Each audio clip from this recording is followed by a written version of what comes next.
Imagine a city where the subway collapses under the weight of millions, bridges crumble, streets are overflowing with traffic, and yet somehow life keeps moving. People still go to work, kids still go to school, businesses still operate, and the city hums along like nothing's wrong. These cities are broken in almost every measurable way, and yet they somehow still work. A broken city is one where the infrastructure, social systems, and environmental conditions are all stretched to their limits. These are places where, by conventional wisdom, life should be impossible, or at least miserable beyond measure. And yet somehow, millions of people manage to survive, adapt, and even thrive in these conditions. Take New York City, for example. The city is a marvel of chaos and contradiction. On one hand, its infrastructure is decades old. The subway system regularly breaks down. Bridges, tunnels, and overpasses are crumbling. The power grid struggles under pressure, especially during heat waves or major storms. Meanwhile, the city has one of the highest levels of income inequality in the country. You can walk from a luxury condo where billionaires sip champagne straight into a street where thousands of people sleep on cardboard mats.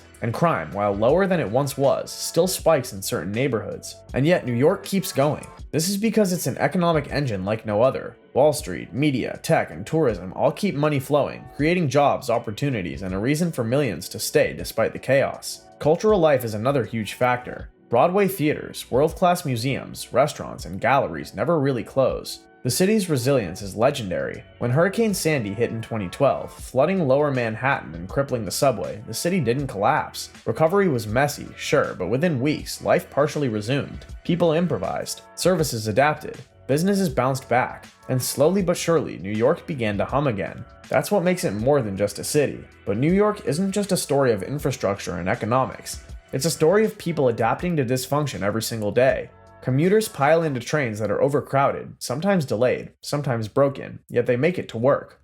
Street vendors, small business owners, and freelancers navigate permits, inspections, and fines while keeping the city alive. The homeless navigate the system of shelters, soup kitchens, and social programs to survive. All of this happens in parallel, creating a web of resilience that's almost invisible to outsiders but essential for the city's survival. Now let's jump halfway across the world to Mumbai, India, a city that pushes human endurance to the extreme. Overcrowding is staggering. With over 20 million residents, Mumbai is one of the most densely populated cities in the world. Local trains operate like living organisms, stuffed beyond capacity, with conductors clinging to doors just to maintain movement. Streets are congested, traffic flows in unpredictable patterns, and business services are constantly overextended. Around 40% of the population lives in informal settlements with limited access to clean water, sewage, and electricity. Dharavi, one of the largest slums in the world, is a symbol of poverty, but also a hub of economic activity where small-scale industries like leather, pottery, textiles, and recycling generate millions of dollars in revenue each year. Mumbai functions because people have learned to adapt in extraordinary ways. Informal community networks provide support for almost every aspect of daily life, from waste management to childcare. Neighborhood committees and local initiatives help residents organize around shared resources.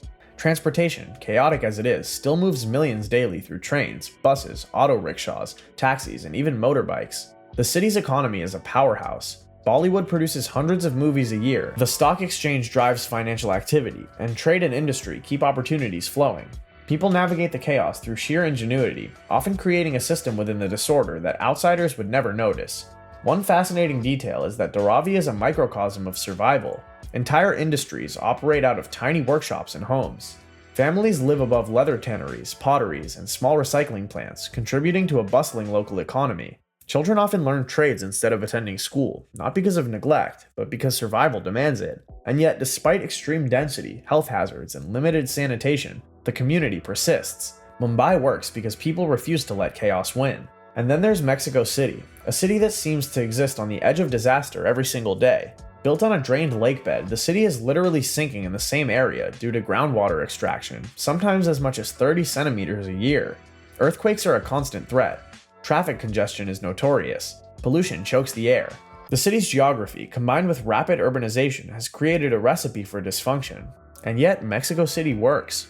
It has a massive metro system that moves millions of people every day. Despite earthquakes and sinking land, buildings are reinforced, neighborhoods are resilient, and people have adapted to risk.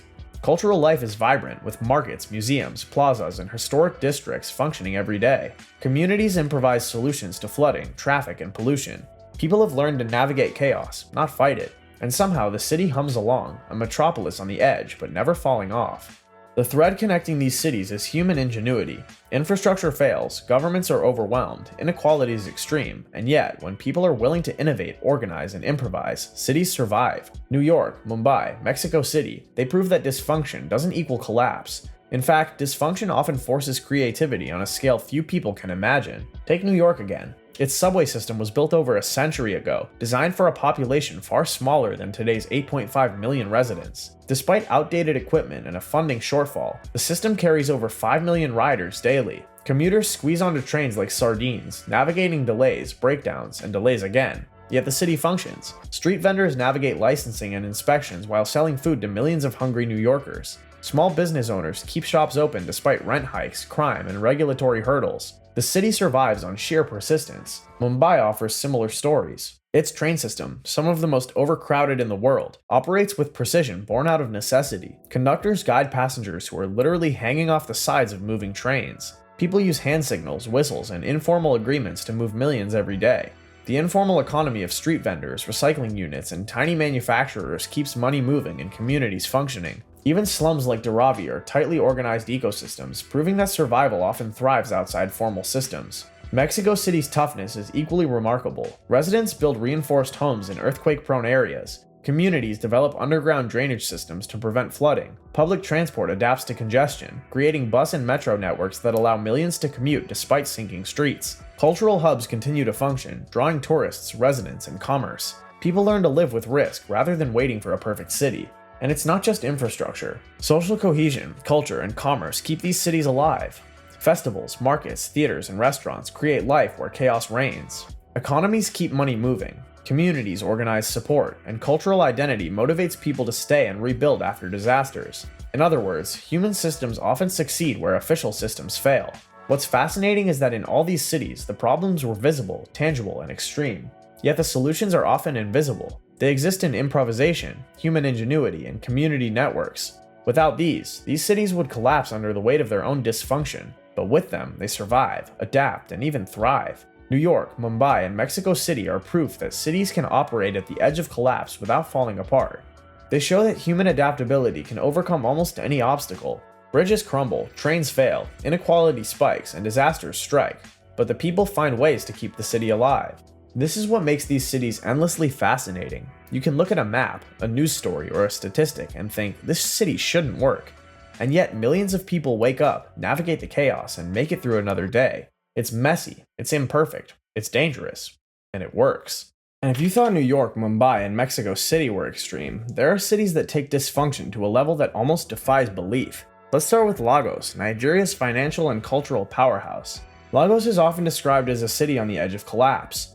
It's home to more than 20 million people, and the population keeps growing. Roads are jammed from dawn till late at night. Traffic jams that would paralyze any other city barely slow Lagosians down. Water infrastructure is inconsistent, power outages are frequent, and informal settlements stretch across the city like a living organism that refuses to be tamed. Despite all this, Lagos works. It functions because of sheer improvisation. Minibuses, known locally as danfos, weave through traffic at insane speeds, carrying millions of commuters each day. Motorbike taxis, called okadas, fill the gaps where buses can't go. The informal economy is enormous. Markets, street vendors, small workshops, and home-based businesses keep money moving and communities alive. Even without perfect governance, Lagosians have created a network of survival that keeps the city breathing. Take the example of Makoko, a floating slum built on stilts over Lagos Lagoon. To outsiders, it looks impossible to live there, yet tens of thousands of people call it home. Children go to school on makeshift boats, fishers navigate narrow waterways for their livelihood, and entire communities organize themselves without formal municipal oversight. It's a city of improvisation, and it works because people refuse to give up. Moving to Cairo, Egypt, you encounter a different kind of chaos. Cairo is home to nearly 22 million people. Its streets are packed with cars, buses, and motorbikes in a constant symphony of horns. Buildings are crowded, often rising illegally into the sky with little regard for safety regulations. Sewage, water, and electricity are inconsistent in many neighborhoods. Pollution blankets the city, creating smog so thick it sometimes feels like the sun has disappeared. And yet, Cairo works. It functions because the people know how to navigate dysfunction as a daily skill. Informal microeconomies thrive everywhere. Street vendors, small workshops, neighborhood markets, and private schools fill gaps that the government can't. Public transportation, including the metro and minibuses, moves millions daily. Communities organize informal waste collection, security, and childcare, creating invisible networks that keep life moving despite chaos. And culture? Cairo is a city steeped in history, art, music, and tradition. People celebrate festivals, attend theaters, and visit mosques and markets every day. Life continues, even if the city itself seems to teeter on the edge. Jakarta, Indonesia, is another megacity that seems to exist in a state of constant crisis. It's sinking at an alarming rate due to groundwater extraction, with some areas dropping as much as 10 centimeters a year. Floods are frequent, often paralyzing traffic and forcing people out of their homes. Streets are congested beyond belief, and the public transport system struggles to keep up with demand. And yet, Jakarta works. Residents have adapted in extraordinary ways. People use boats or makeshift platforms to navigate floods. Neighborhoods organize local solutions to water drainage and waste management. Public transportation, though strained, still carries millions each day. Informal economies, street markets, and small businesses keep money flowing. The city may be sinking, but human ingenuity keeps it alive. Kinshasa, the capital of the Democratic Republic of Congo, presents yet another extreme. With over 15 million people, Kinshasa is one of Africa's fastest growing cities. Infrastructure is minimal, roads are in poor condition, electricity is intermittent, and clean water is scarce. Government services struggle to reach most neighborhoods, and yet the city hums with life. Markets are packed, businesses operate in informal spaces, and transportation systems, chaotic as they are, keep people moving. Residents adapt by creating local solutions like water delivery networks, community security initiatives, and informal schools that allow the city to function. Lagos, Cairo, Jakarta, and Kinshasa all share something remarkable. Dysfunction has become a natural part of urban life, and people have learned to thrive within it. Unlike in New York or Mexico City, where formal systems exist alongside improvisation, these cities rely almost entirely on human ingenuity and community networks to survive. Chaos is normalized, and survival depends on adaptability. Take traffic, for example. In Lagos, commuters leap from minibuses to motorbikes to ferries to reach work. In Cairo, people navigate clogged streets and unpredictable public transit with a level of skill that seems almost like a game. In Jakarta, residents wade through floodwaters or take makeshift boats to reach jobs and schools. These are systems born out of necessity, not planning, and they work because millions rely on them every day. Another shared feature is the informal economy. Across these cities, the formal systems often fail to deliver basic services, so people build their own systems. Street vendors, home-based businesses, micro-factories, and markets keep money flowing and communities functioning. In places like Dharavi in Mumbai or Makako in Lagos, survival and economic activity are intertwined in ways that make formal planning almost irrelevant. The city functions not because of the government, but because its people refuse to stop. Environmental threats are also a major factor. Floods, earthquakes, subsidence, and extreme weather events pose constant risks. In Jakarta, rising seas and sinking land force communities to adapt with local solutions. In Mexico City, earthquake-resistant buildings and underground drainage systems keep millions safe. In Cairo, people have learned to navigate smog, heat, and water shortages daily. The lesson is clear. Where the environment is hostile, human ingenuity steps in. What's astonishing is how these cities manage to maintain cultural life despite chaos. Lagos has a thriving music scene, art galleries, and a vibrant nightlife. Cairo is steeped in history, art, and performance. Jakarta hosts festivals, markets, and ceremonies that bring communities together. Kinshasa pulses with music, dance, and social life. Dysfunction doesn't erase culture, but forces it to adapt and sometimes thrive in unexpected ways. And then there's social cohesion. Communities organize themselves in ways that governments cannot. Local networks handle waste management, water distribution, security, childcare, and education. In slums, neighborhoods run like micro-societies with their own rules, systems, and hierarchies. People rely on each other, creating networks of survival that are often invisible to outsiders but essential to the city's functioning. Even health systems adapt. Clinics in informal settlements in Lagos or Kinshasa operate with minimal resources but serve thousands of people. Community health workers fill gaps, vaccination drives reach remote neighborhoods, and traditional knowledge complements modern medicine. It's not perfect, but it works because it must. The point is simple. Dysfunction doesn't equal collapse. Lagos, Cairo, Jakarta, Kinshasa, and other megacities survive because people refuse to let the chaos win. They adapt, improvise, and innovate on a daily basis. Infrastructure may fail, governments may be overwhelmed, environmental threats may loom, but life continues. Systems find ways to function, and the city keeps moving. These cities challenge our assumptions about what makes a city work. These cities are broken, but they work. And in their dysfunction, they reveal something truly remarkable about human ingenuity and survival.